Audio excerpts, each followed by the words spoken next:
Good morning guys. Welcome to everybody. New lecture 6 of temperature and heat, जिसमें हम लोग आज बात करेंगे थर्मोडायनेमिक्स की।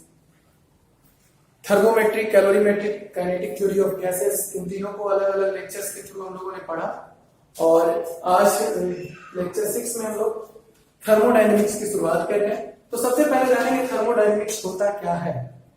तो ब्रांच ऑफ फिजिक्स की एक शाखा है which deals with, जिसमें हम लोग पढ़ते हैं heat and its exchanges with other form of energy। Heat और इसका एक्सचेंज एनर्जी के दूसरे रूप में या किसी दूसरे रूप के एनर्जी का हीट में चेंजेस, इसको जब हम लोग पढ़ते हैं तो फिजिक्स के उस ब्रांच को, फिजिक्स की वैसी शाखा को थर्मोडायनेमिक्स कहते हैं। अब इसमें एक टर्म हम लोग को देखने को मिलेगा, थर्मल इक्विलिब्रियम। कहेगा कि two bodies are in thermal equilibrium, दो बॉडीज थर्मल इक्विलिब्रियम में। कब कहेंगे कि दो बॉडी थर्मल इक्विलिब्रियम में होते हैं? तो if two bodies have equal temperature, यदि दो बॉडीज दोनों का टेम्परेचर इक्वल हो, इसका भी टेम्परेचर 25 डिग्री सेल्सियस और इसका भी 25 डिग्री सेल्सियस, तब ये दोनों बॉडीज को एक दूसरे के थर्मल इक्विलिब्रियम में कहा जाएगा कि ए बी के थर्मल इक्विलिब्रियम में है और बी ए का थर्मल इक्विलिब्रियम में। इस तरह से तब थर्मोडायनेमिक्स के लॉ पे हम लोग आते हैं टू द पॉइंट, जिसमें सबसे पहला लॉ, इसमें first law, second law, third law भी कहीं कहीं आपको देखने को मिलेगा, लेकिन जीरोथ लॉ से शुरू होता है। जीरोथ लॉ, फर्स्ट लॉ और सेकंड लॉ को हम लोग पढ़ेंगे हम लोग इस सिलेबस के अकॉर्डिंग। तो सबसे पहले जीरोथ लॉ क्या कहता है, थर्मोडायनेमिक्स का जीरोथ लॉ। अभी तक जीरोथ लॉ नहीं सुने होंगे, यहाँ पे जानना है। थर्मोडायनेमिक्स का जीरोथ लॉ मतलब सबसे बेसिक लॉ, सबसे नीचे लेवल का लॉ। ये लॉ क्या कहता है कि तीन बॉडी है ए, बी और सी, यदि इसमें से A is in thermal equilibrium with B, एक बॉडी दूसरे बॉडी ए जो है बी का थर्मल इक्विलिब्रियम में है और बी सी के थर्मल इक्विलिब्रियम में है। ए बी के थर्मल इक्विलिब्रियम में है और बी सी के थर्मल इक्विलिब्रियम में है, तो ए भी सी का थर्मल इक्विलिब्रियम में होगा। ये चीज कहा है। दैट इज यदि theta A equal to theta B, theta A का टेम्परेचर, थीटा बी का टेम्परेचर और थीटा सी का टेम्परेचर, मींस ए का टेम्परेचर बी के टेम्परेचर के बराबर है तो बी का टेम्परेचर और बी का टेम्परेचर सी के टेम्परेचर के बराबर है, तो हम कह सकते हैं कि थीटा ए का मतलब ए का टेम्परेचर, बी का टेम्परेचर और सी का टेम्परेचर तीनों बराबर होगा और तीनों थर्मल इक्विलिब्रियम में होगा। अब हम लोग फर्स्ट लॉ ऑफ थर्मोडायनेमिक्स पढ़ने से पहले बहुत सारी बातों को समझना है। फर्स्ट लॉ ऑफ थर्मोडायनेमिक्स से रिलेटेड बहुत सारी बातें हैं, पहले हम लोग उसको समझेंगे उन बातों को, तब फर्स्ट लॉ ऑफ थर्मोडायनेमिक्स क्या कहता है वो जानेंगे, तब उस पर क्वेश्चन आएंगे। ओके, अब ये जीरोथ लॉ के बारे में हम लोगों ने पढ़ा। अब आते हैं फर्स्ट लॉ। पढ़ने से पहले फर्स्ट लॉ से रिलेटेड कुछ टर्म्स हैं और काफी ज्यादा टर्म्स हैं, इसलिए लॉन्ग टाइम कर सकते हैं। घबराना नहीं है कि हमारा फर्स्ट लॉ कब शुरू होगा। सो अब फर्स्ट लॉ शुरू करने से पहले कुछ टर्म्स को देखते हैं। Point related to first law में हम लोगों को सबसे पहला पॉइंट है हीट। What is heat? अभी तक टेम्परेचर पढ़ लिया, हीट में हम लोग एंट्री कर चुके हैं। What is heat? तो it is a form of energy which transfer from one body to another due to temperature difference। Temperature में अंतर होने के कारण, इसका टेम्परेचर ज्यादा है और इसका टेम्परेचर कम है, यही टेम्परेचर डिफरेंस होने के कारण जो हीट एनर्जी है वो एक बॉडी से दूसरे बॉडी में ट्रांसफर करता है। इसी एनर्जी को हम लोग, इसी फॉर्म ऑफ एनर्जी को हम लोग हीट कहते हैं। हीट क्या है? टेम्परेचर डिफरेंस होने के कारण एक बॉडी से दूसरे बॉडी में जो एनर्जी का फॉर्म ट्रांसफर करता है उसको हीट कहते हैं। Form of energy which transfers from one body to another due to temperature difference. दूसरा वर्क। वर्क क्या है? यदि टेम्परेचर डिफरेंस के अलावा कोई दूसरा कारण हो और उसके कारण एनर्जी एक बॉडी से दूसरे बॉडी में जाता है, कोई भी एनर्जी एक बॉडी से दूसरे बॉडी में जा रहा हो और उसका कारण टेम्परेचर डिफरेंस ना हो, दूसरे कारण से जा रहा हो, तब उस एनर्जी को वर्क कहते हैं। क्या कहते हैं? वर्क कहते हैं। किसी दूसरा कारण से टेम्परेचर न रहे और दूसरा कारण से एनर्जी एक जगह से दूसरा जगह मूव कर रहा हो, तब उस एनर्जी को हम लोग वर्क कहते हैं। तब एक नया टर्म आता है इंटरनल एनर्जी। हीट और वर्क तो पहले भी हम लोग जूनियर क्लासेस में पढ़े थे, लेकिन इंटरनल एनर्जी नाम का एक नया टर्म है। इसमें हम लोग को क्या कहते हैं? इंटरनल एनर्जी किसको कहते हैं? Sum of kinetic energy and potential energy of molecules of a body. किसी भी बॉडी में जितने मॉलिक्यूल्स हैं उसका काइनेटिक एनर्जी और पोटेंशियल एनर्जी का जो सम होता है हर एक मॉलिक्यूल के पास कुछ काइनेटिक एनर्जी होगा, कुछ पोटेंशियल एनर्जी। तो सभी मॉलिक्यूल्स के काइनेटिक एनर्जी प्लस सभी मॉलिक्यूल्स का potential energy equal to internal energy of the body, उस बॉडी का इंटरनल एनर्जी। क्लियर? तब आते हैं इंटरनल एनर्जी से रिलेटेड बात करते हैं in the case of ideal gas. Ideal gas के केस हम लोग एक चीज जानते हैं आइडियल गैस के बारे में कि आइडियल गैस के मॉलिक्यूल्स के पास ना ही अट्रैक्शन होता है और ना ही रिपल्सन होता है। आइडियल गैस के मॉलिक्यूल्स एक दूसरे को ना अट्रैक्ट करते हैं ना रिपल्स करते हैं। तो ना अट्रैक्ट करते हैं और ना रिपल्स करते हैं, तब उनमें पोटेंशियल एनर्जी नहीं होगा, उनमें पोटेंशियल एनर्जी नहीं होगा। तो जब पोटेंशियल एनर्जी नहीं होगा तो sum of kinetic energy of all molecules is the internal energy of ideal gases. तो आइडियल गैसेस का इंटरनल एनर्जी क्या होता है? काइनेटिक एनर्जी, सारे मॉलिक्यूल्स के काइनेटिक एनर्जी का हम यदि सम कर देंगे, जोड़ देंगे, तो वही उसका इंटरनल एनर्जी होगा। Okay, let's go ahead. अब हम लोग आगे बढ़ते हैं, देखते हैं बहुत ही इंपॉर्टेंट पॉइंट है VDI। ये पॉइंट कहता है कि किसी भी बॉडी का, किसी भी आइडियल गैस का इंटरनल एनर्जी जो होता है वो डिपेंड्स करता है ओनली टेम्परेचर पर। किसी भी आइडियल गैस का जो इंटरनल एनर्जी होता है वो टेम्परेचर पे डिपेंड करता है। क्यों? क्योंकि हम लोग पहले भी पढ़ लिए थे कि टेम्परेचर बढ़ेगा तो किसी भी बॉडी का मॉलिक्यूल्स आपस में ज्यादा वेलोसिटी से मूव करने लगेंगे, और जब ज्यादा वेलोसिटी से मूव करने लगेंगे किसी भी बॉडी के मॉलिक्यूल्स, तो उसका वेलोसिटी बढ़ेगा, और जब वेलोसिटी बढ़ता है तो काइनेटिक एनर्जी होता है half mv square, kinetic energy भी बढ़ जाएगा, और जब काइनेटिक एनर्जी बढ़ेगा तो उसका इंटरनल एनर्जी भी बढ़ेगा, क्योंकि आइडियल गैस का इंटरनल एनर्जी डिपेंड करता है काइनेटिक एनर्जी पे, और काइनेटिक एनर्जी टेम्परेचर बढ़ने के साथ साथ बढ़ते हैं। सो हम लोग यहाँ पे इस बात को का जिक्र किए हैं। आगे कुछ और पॉइंट्स इसको पढ़ते हैं। Points related to first law of thermodynamics. इसमें अगला हमारा पॉइंट है वर्क बाय गैस। कोई गैस जो वर्क करता है वो कितना होता है, कैसे कैलकुलेट करते हैं? तो मान लिया कि हम इस कंटेनर में गैस रखे हुए हैं, ऊपर से पिस्टन रखे हुए, पिस्टन को दबा रहे हैं, तो गैस भी काम करता है, उस पिस्टन को ऊपर की तरफ एक फोर्स लगाता है। मान लिया पिस्टन को ना भी दबा रहे हैं, ऐसे रखे हुए हैं, तो गैस एक फोर्स लगाता है, पिस्टन को ऊपर की तरफ धक्का देता है। कभी कभी आप देखे होंगे गैस जब लीकेज रहता है, आपके यहाँ एलपीजी गैस आता है, वो लीकेज रहता है, तब आपके ऊपर जो उसके ऊपर ढक्कन रहता है, ढक्कन को जैसे खोलते बहुत तेजी के साथ बाहर निकलता है, देन वो इस पिस्टन के ऊपर एक फोर्स लगा रहा होता है।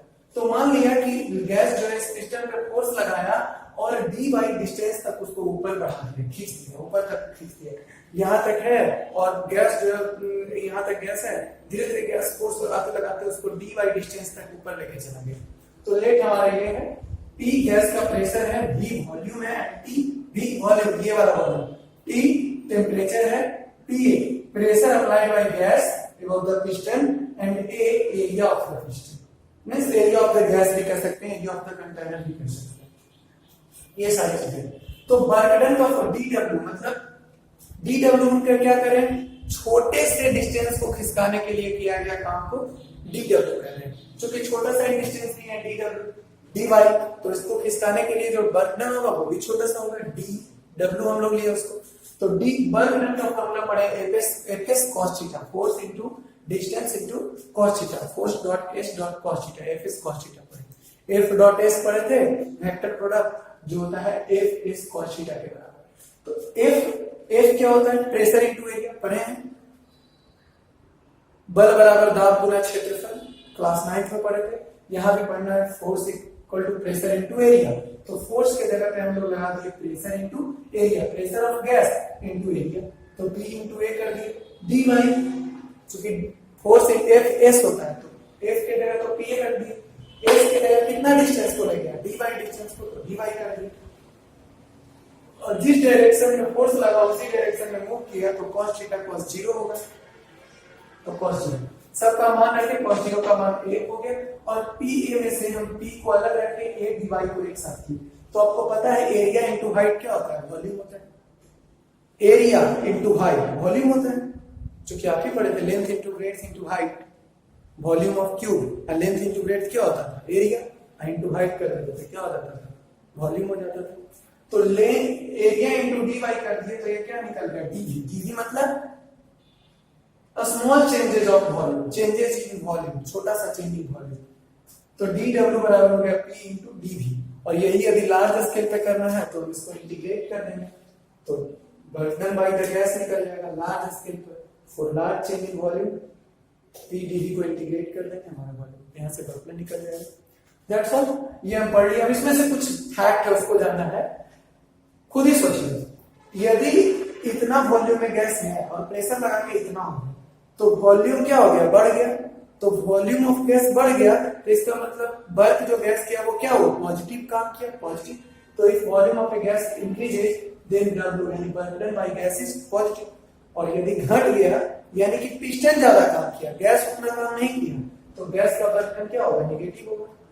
और यदि ना बढ़ा ना घटा, इसका मतलब कि जितना बर्डन पिस्टन किया उतना ही बर्डन गैस किया, तो नेट बर्डन गैस के द्वारा क्या कहलाएगा, जीरो कहलाएगा। इस तरह से बर्डन बाय गैस को पीवी डायग्राम भी दिया रहेगा ना तो गैस का बर्डन निकाला जा सकता है। मान लिया कि वॉल्यूम इसका भी था, वॉल्यूम और प्रेशर का ग्राफ में, तो वॉल्यूम भी था, प्रेशर पी पे। अब प्रेशर को हम वॉल्यूम को हम क्या कर रहे हैं, बढ़ाना चाह रहे हैं, तो प्रेशर को क्या करना होगा, कम करना होगा। वैसे भी पढ़े, जितना ज्यादा वॉल्यूम हो उतना ज्यादा प्रेशर कम हो, जितना प्रेशर उतना वॉल्यूम कम हो। P is inversely proportional to S। तो V को हम बढ़ा रहे हैं कितना से, dV से, V प्लस dV कर दी तो प्रेशर क्या होगा, थोड़ा कम होगा, नीचे आ जाएगा, यहाँ पे PS हो जाएगा। ये हो गया। और इसी के बीच का जो एरिया होता है, ये हमारा जो भाग है, एरिया है, इस एरिया कितना एरिया है, इसको हम यदि कैलकुलेट कर लें, area under the PV diagrams give the burden by the gas.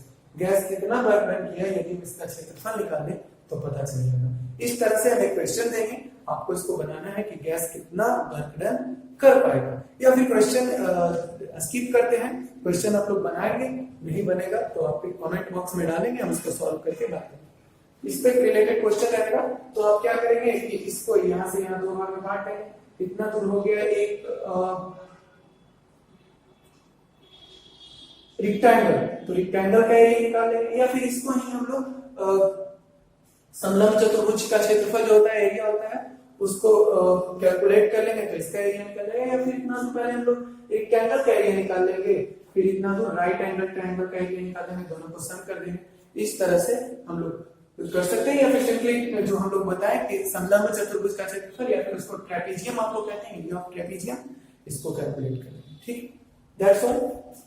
अब हम लोग थोड़ा सा प्रोसेसेस के बारे में जानेंगे कि इसमें प्रोसेस क्या क्या होता है।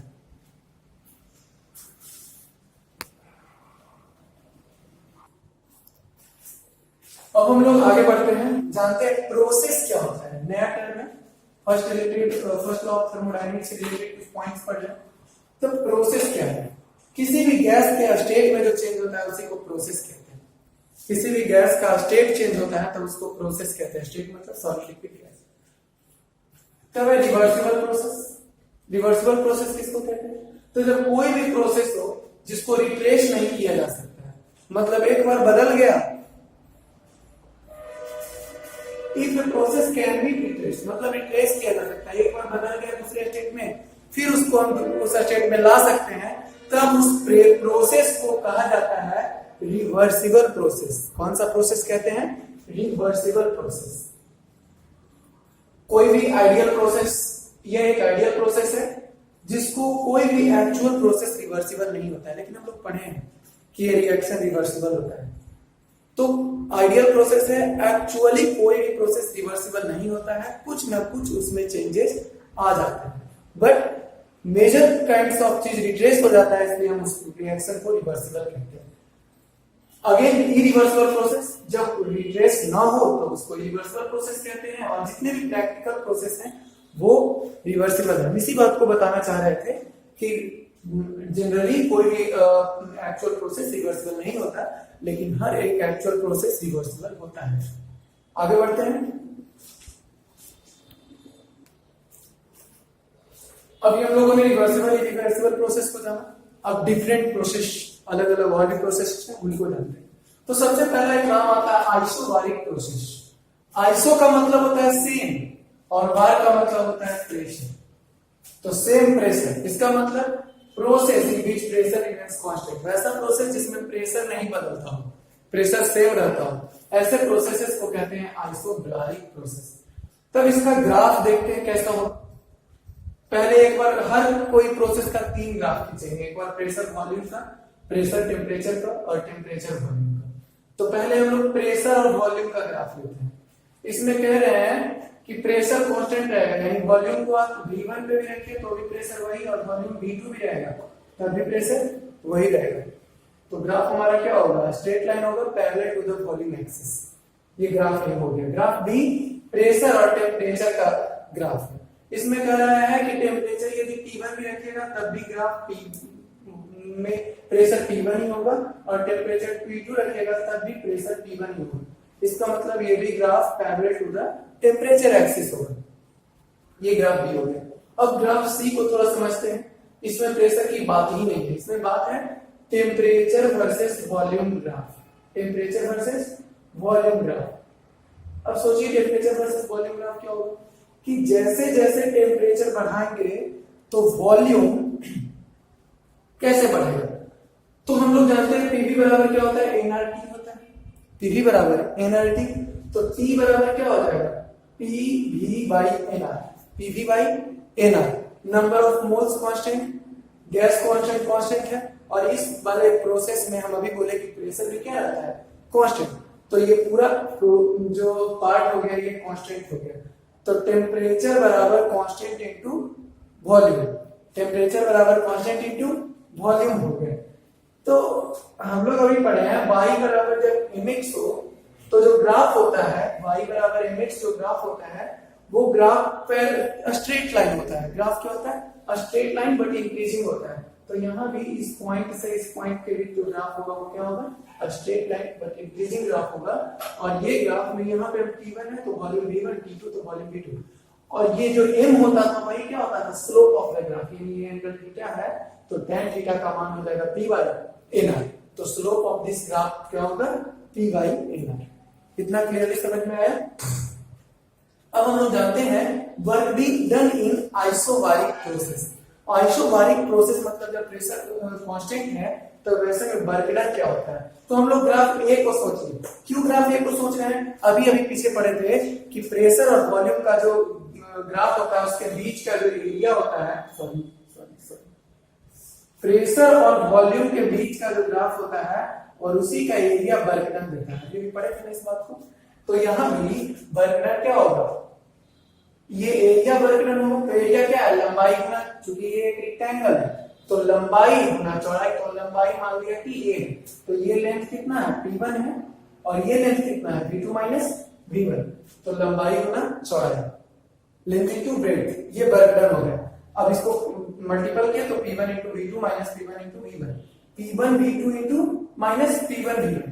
तो ये हम जब निकालेंगे तो nRT2 माइनस nRT1, क्योंकि वॉल्यूम V2 है यहाँ पे वॉल्यूम V1 है, प्रेशर तो कांस्टेंट है, तो nRT2 माइनस nRT1, P बराबर nRT वाले फॉर्मूला पे इसको पुट कर दिए तो nR हमारा कांस्टेंट हो गया, T2 माइनस T1।